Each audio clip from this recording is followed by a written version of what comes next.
প্রিয় দর্শক, এখন পর্যন্ত আপনারা যারা আমার চ্যানেলটি সাবস্ক্রাইব করেননি তারা চ্যানেলটি সাবস্ক্রাইব করে Enjoy the freshest catch delivered in just 24 hours from the coast. Make a fresh start. আপনার মূল্যবান মতামত দিয়ে আমাকে উৎসাহিত করুন। কি হচ্ছে এবং উনি কি করতে চান সেটা দেখতে হলে আমার চ্যানেলটি এক্ষুনি সাবস্ক্রাইব করুন এবং ঘন্টা টিপে দিন। লাইক, কমেন্ট, শেয়ার করে বন্ধুদের মধ্যে ছড়িয়ে দিন। চলুন দেখি উনি কি করতে চাচ্ছেন।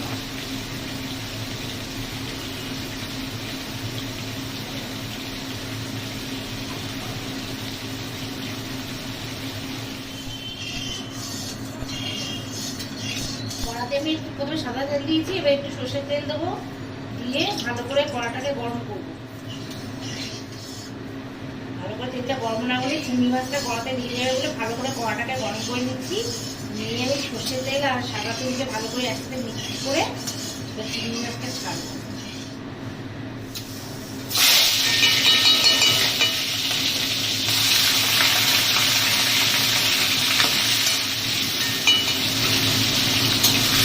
ভালো করে ভেজে নেবো, নিয়ে আলাদা করে তুলে রেখে দেবো। একটু নুন দেবো, নুন দিয়ে চিংড়ি মাছটা ভালো করে ভেজে নেবো। নুন দিয়ে চিংড়ি মাছটাকে ভালো করে ভাজবো, ভেজে আমি আলাদা করে তুলে রাখবো। চিংড়ি মাছটা ভালো করে ভাজা হয়ে গেছে, এবার তুলে ফেলবো। এটার মধ্যে আমি শুকনো লঙ্কা ফোড়ন দেবো, পাঁচ ফোড়ন দেবো, শুকনো লঙ্কা ফোড়ন দেবো, পাঁচ ফোড়ন দেবো, কালো জিরে, একটু সাদা জিরে ফোড়ন দেবো, রসুন, পেঁয়াজ সব ফোড়ন দেবো।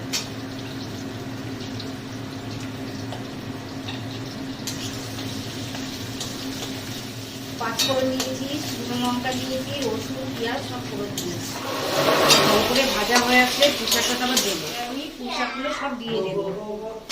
পুঁই শাকটা দিয়ে ভালো করে নাড়াচাড়া করে ঢেকে দেবো, হলুদ, নুন, মিষ্টি দিয়ে।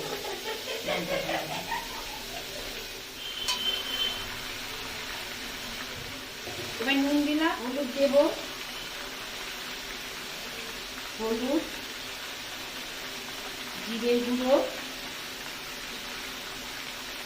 ধনের গুঁড়ো, মিষ্টি, চিনি একটু দেবো, নাহলে ডাটাগুলো নুন কাটা লাগবে, একটুখানি চিনি,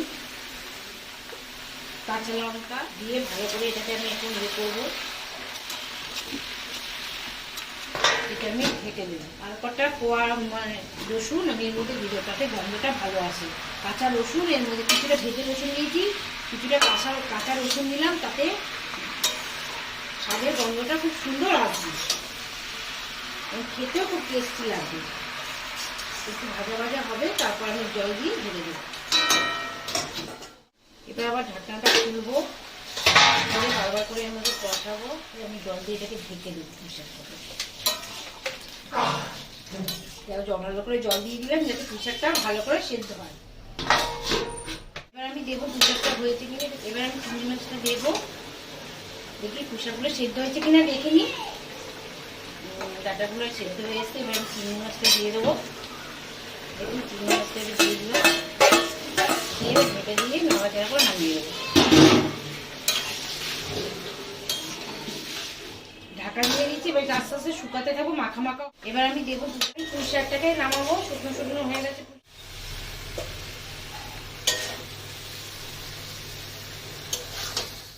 আপনারা কমেন্ট করে জানাবেন, যাওয়া পারলাম সাধারণ ঘরোয়া টিপসে করেছি। প্রিয় দর্শক, আমি যখন রহস্যের শুরু কিন্তু সেখানে দেখতে হলে চোখ রাখুন। ডিয়ার ভিউয়ার্স, জানতে হলে চোখ রাখুন আমার চ্যানেলে, সাবস্ক্রাইব করুন, লাইক, কমেন্ট করে বন্ধুদের মাঝে ছড়িয়ে দিন।